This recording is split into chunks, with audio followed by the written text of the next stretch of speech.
We are back with reactions. Howdy. Okay, this is the 10 worst video game tutorials ever. I do like What Culture. They do a lot of fun gaming stuff, nothing too serious. They can get into serious things, but it's more like them talking at you through the screen. So the top 10 lists, always fun, always a banger, always a good time. Some of them I don't enjoy it as much, but I know there's a lot of people out there who would enjoy those sorts of things. So I'm excited to hear the top 10 worst tutorials ever. I have been through some stinkers. I think we all have, right? Fingers crossed, they come up with some that I actually remember, because I can tell you right now, I don't remember a lot of tutorials. The worse they were, the less likely it is that I actually remember those things, because it's not worth remembering. In the game safely, but it also won't hold your hand too tightly so that you don't feel like the game is dragging you around. It's very important balance. Like the Elden Ring one, it was a good tutorial if you did the tutorial. It was very easy to miss for a lot of people, and that's not a good way to do a tutorial, but it's also Elden Ring, so you got to understand From Software is not going to hold your hand. So we can kind of give that one a pass at least. Overwhelming you with useless information, or at least that's what it should be like.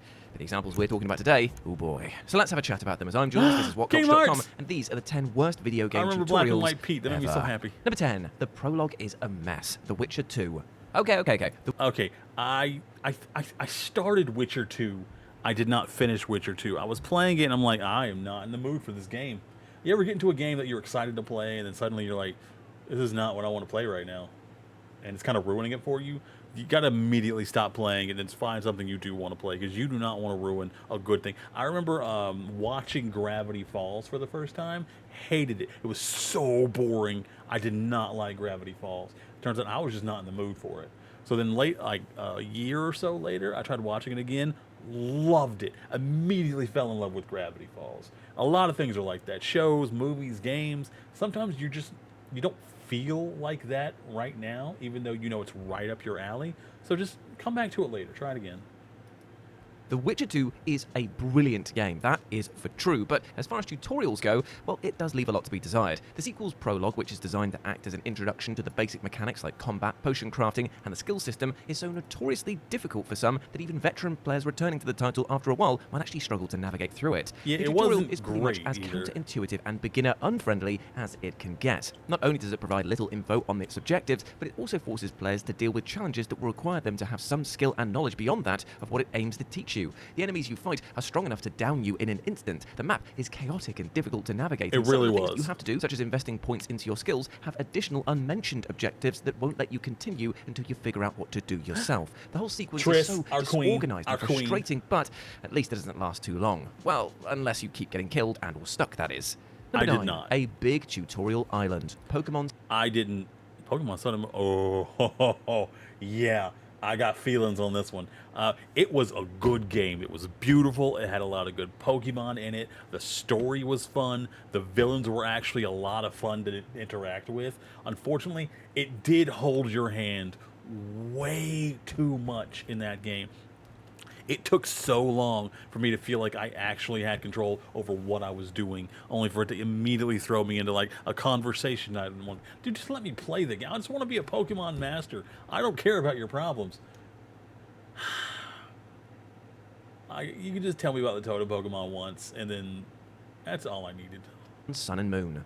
Now, the Pokemon games are clearly targeted at kids, which is why they have a tendency to over-explain things no matter how simple or insignificant they may seem. For the longest time, Give me a feature that says I'm an adult and I've done this before, so I can skip this. The lining to this was that these supposedly useful hints were mostly optional. Once you left the starting area, the NPCs would give you their worthless advice only if you asked them to. But this all changed with Pokemon Sun and Moon and their infamous tutorial, which might be considered the most tedious and painfully long intro in the series' history. And why is that? Well, unlike its predecessors, Sun and Moon doesn't use the starting town as the tutorial area. Instead, they put you on an entire island of tutorials. The first of 4 islands in Alola is pretty much fully designed to act as a giant introduction to the most rudimentary of mechanics. This means that about 25% of the game is just NPCs explaining things to you or creating artificial roadblocks to give them. Yeah, he's not joking. It's like one of the main reasons I never replay this game.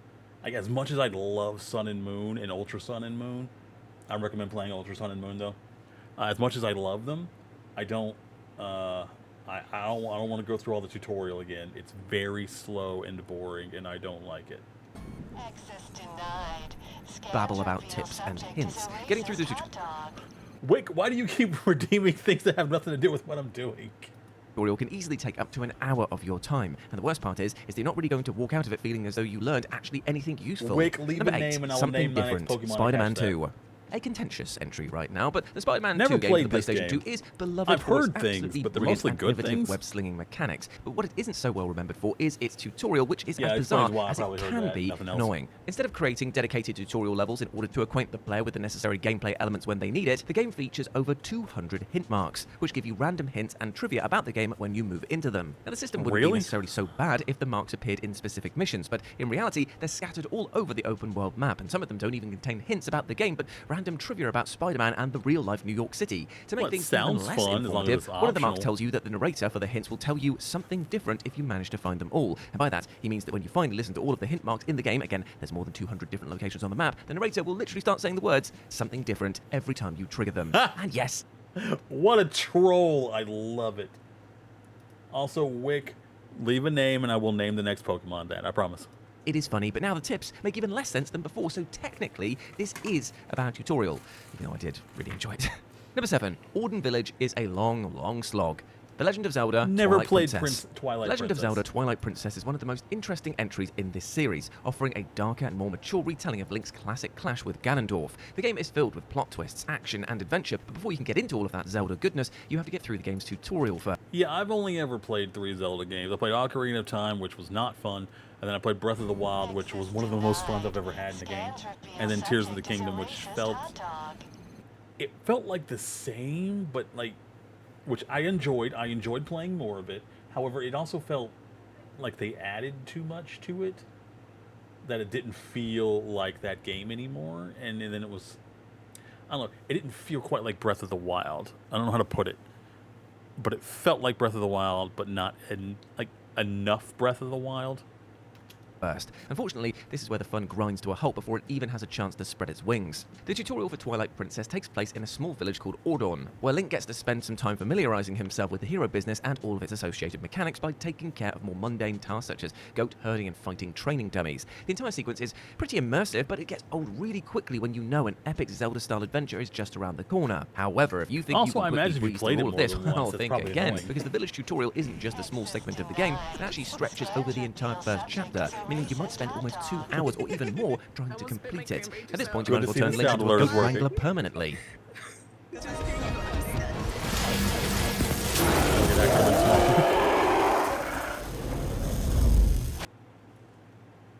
Number 6, a pretty insane combo for beginners, Jet Set Radio. Jet Set Radio is another example of a game that severely overestimates the skills of its new players. The I've heard a tutorial for this lot of good things about this game, but I've never played this game. I've never even seen someone own this game. classic title works similarly to other skateboarding or skateboarding adjacent games. He's got First run over by level provides you with cops. an NPC that Was performs he a in few LA? tricks, and then you're supposed to replicate what they've shown you to progress through to the next objective. Now this sounds simple enough, but there's one big issue with it, and that is the difficulty of these stunts spikes up way too quickly for an introductory level. You start off following a few simple steps, but afterwards the game will expect you to perform progressively lengthier combos until you unlock the final challenge in which you have to get a perfect 50-move combo. Now this is no small task, especially for somebody you were teaching the very basics of your game to just a few minutes ago. The expectations are Really? seriously way too high for new beginner players, and it also doesn't help that on the Steam version the game gives you incorrect button prompts for the spray action. Cheers! It's like learning how to do a half-assed breaststroke and then being instantly dumped into the middle of the ocean. Number 5, Angie's Yeah, bow that training. seems The eldest like really bad design to me. Also, that game looked kind of clunky. I don't know why people find that fun to play, but maybe I'm just missing it and I have to play it myself. Scrolls 5, Skyrim.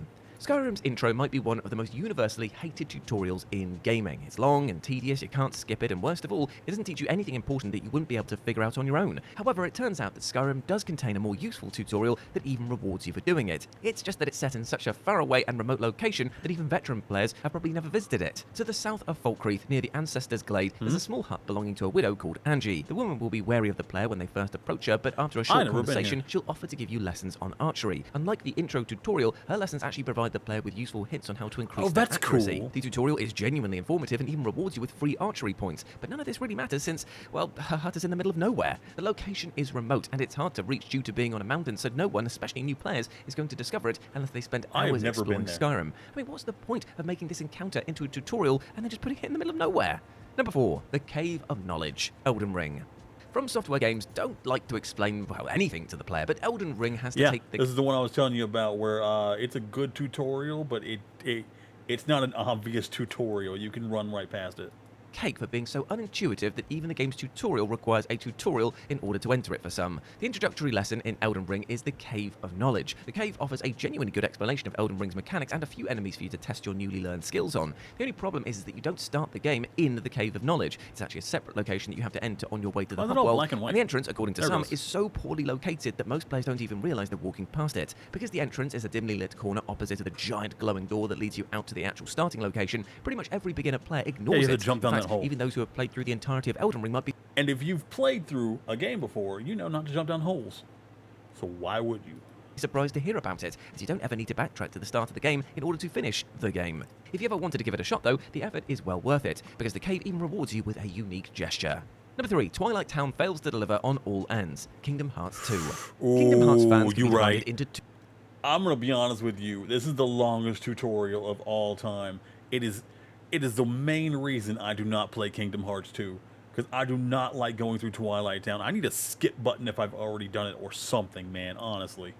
Two categories: those who love the game due to being able to hang out with beloved Disney characters, and those who love it for the ungodly amounts of overcomplicated and nonsensical lore that said Disney characters are involved Love in. the black Knowing and this, white you can probably world. So imagine the good. disappointment within both of these communities when Kingdom Hearts 2 was originally released, and instead of crazy animated plot twists or Goofy and Donald meeting new Disney friends, the game begins with an hours-long introduction about a group of kids trying to leave their boring hometown. Kingdom Hearts 2's tutorial in Twilight Town is generally considered to be the It's most boring starting the sequence in the worst. franchise. Not only does it not provide any useful information, but it also fails to deliver. You also don't get to play as this character anymore after it.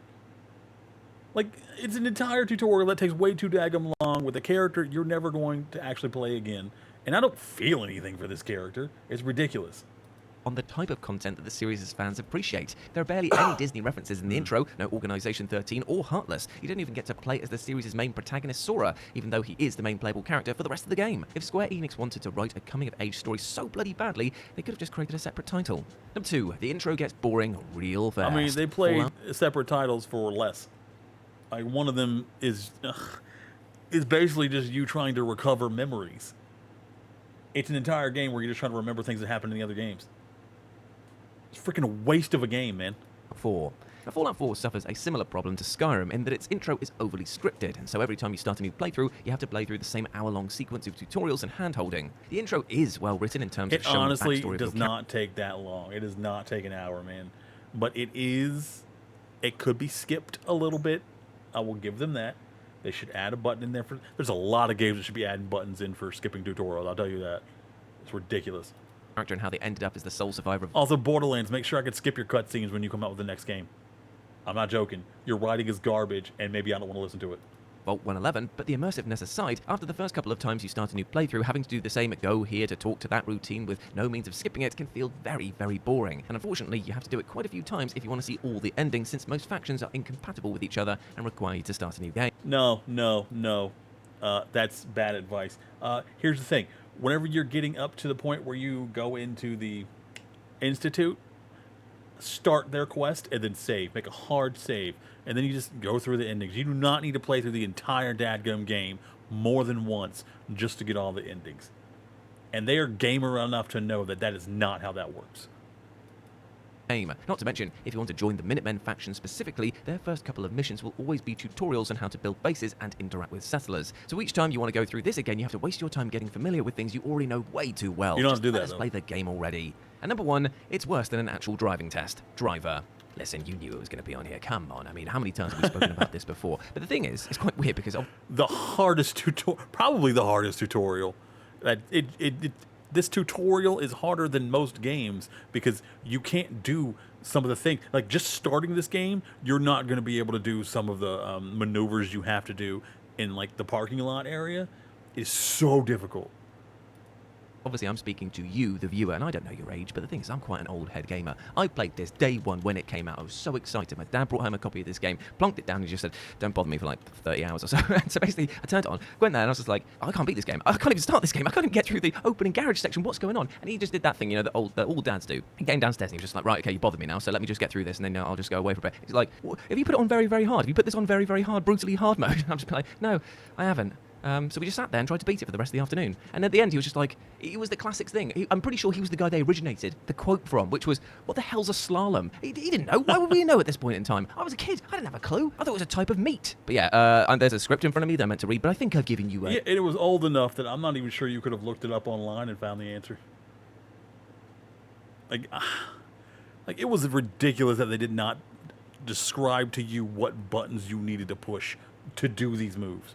a good approximation of You're better off just driving around the entire thing and spamming buttons to try and figure it out yourself. why this is a terrible tutorial. Enjoy. Ooh, Split Fiction. Split Gate. One of those split ones. Stellar Blade's PC release has really Okay, well that was that. Let me know what was the worst tutorial you've ever played? Was it Kingdom Hearts 2? I doubt a lot of people watching this played that driving game. No shot. No shot most of you play this driving game. I'm going to assume Kingdom Hearts 2 just how boring and dull it is, and you have to have a very long attention span to actually sit through all the crap you had to do in that thing. But thank you for joining me for revisiting very painful memories of gaming. Seriously, I want to play Kingdom Hearts 2 again, but I cannot sit through that tutorial. It is awful. Awful. See, what I did on PlayStation 2 was whenever I played Kingdom Hearts 2, I made a hard save after the tutorial, and then anytime I wanted to play the game, I just restarted from that save. It was very limiting on what I could name my characters and whatnot, and I couldn't do any of the other things, but dadgummit, I didn't have to sit through that anymore. It was totally worth it. Thanks for joining. Catch me on twitch.tv/InPlayTheJolly doing a 500 Twitch follower push. Bring in, I got rewards and punishments for myself. Let's go. Stay safe, stay hydrated, take care of yourself, and take care of somebody else. Mwah.